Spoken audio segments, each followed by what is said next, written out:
Hi, I'm Steve Arterburn, and welcome to our third session here of the 7-Minute Marriage Solution Study. Today, I think this is one of the most critical things that can occur in a marriage is when a couple stops drowning in suspicion and jealousy. Now, there are a lot of people that are doing some pretty crummy stuff, and their big complaint is that my spouse is suspicious and jealous. Well, your spouse should be suspicious and jealous. Just last night, I was talking to a performer who gets all sorts of texts, and he said in front of his wife, I just feel so emotionally attached to these people. I feel like I need to get back to them. And I had to remind him, that her jealousy and her insecurity over that was actually warranted because he had hooked up with one of those people in the past.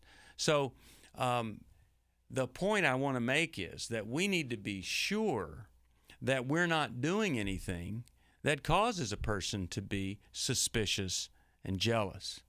And that's why one of the greatest things in a marriage that can form the foundation for the marriage is clarity.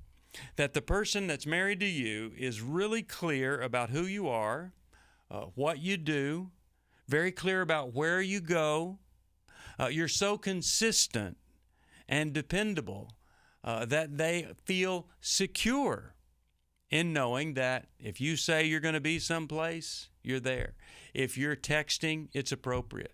They also have all of your passwords, and they have open access to everything you do. There are no secrets. Yes, there should be no secrets in that area. You're not entitled to your own secret passcode to a Facebook account or Twitter or your computer or anything. You need to be open. And so if that offends you, that I would even suggest that, then I would say maybe there's some things that you need to clear up.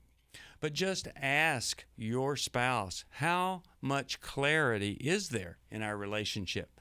How much security is there in our relationship? Because you want clarity, security, and then serenity. You want to have a peace in your relationship. And if you're always in conflict because you're doing something and the person is suspicious of it or jealous of another person, then you need to clear that up. Every opposite sex relationship that you have, your spouse needs to be involved in that relationship. Everything you do needs to be known by, approved by, and where it can be involving your spouse. So we want to do whatever we can to provide clarity and security in the relationship. Now, the other side of this problem is that many times a person is being a person of integrity, credibility, honesty, and authenticity, but they have a hyper, overreactive spouse who is looking at everything, afraid of everything, suspicious of everything, because maybe daddy left or betrayed the family. Maybe it's a string of boyfriends that were unfaithful.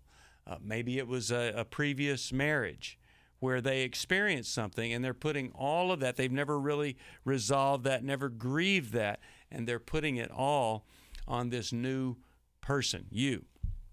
So for us to not allow jealousy and envy and suspicion to destroy a relationship, there have to be both people working, one, being honest and clear, providing that security, and then the other person being sure that their issues aren't clouding this relationship, that they're not dragging some old fears or some old unresolved hurts and pains that literally shut down the relationship.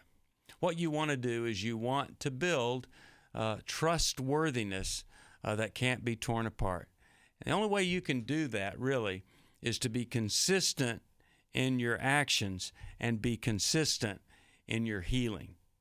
Both people play a part in getting the suspicion and the jealousy out of a relationship. And I hope that you'll do whatever that takes to get it out of your relationship.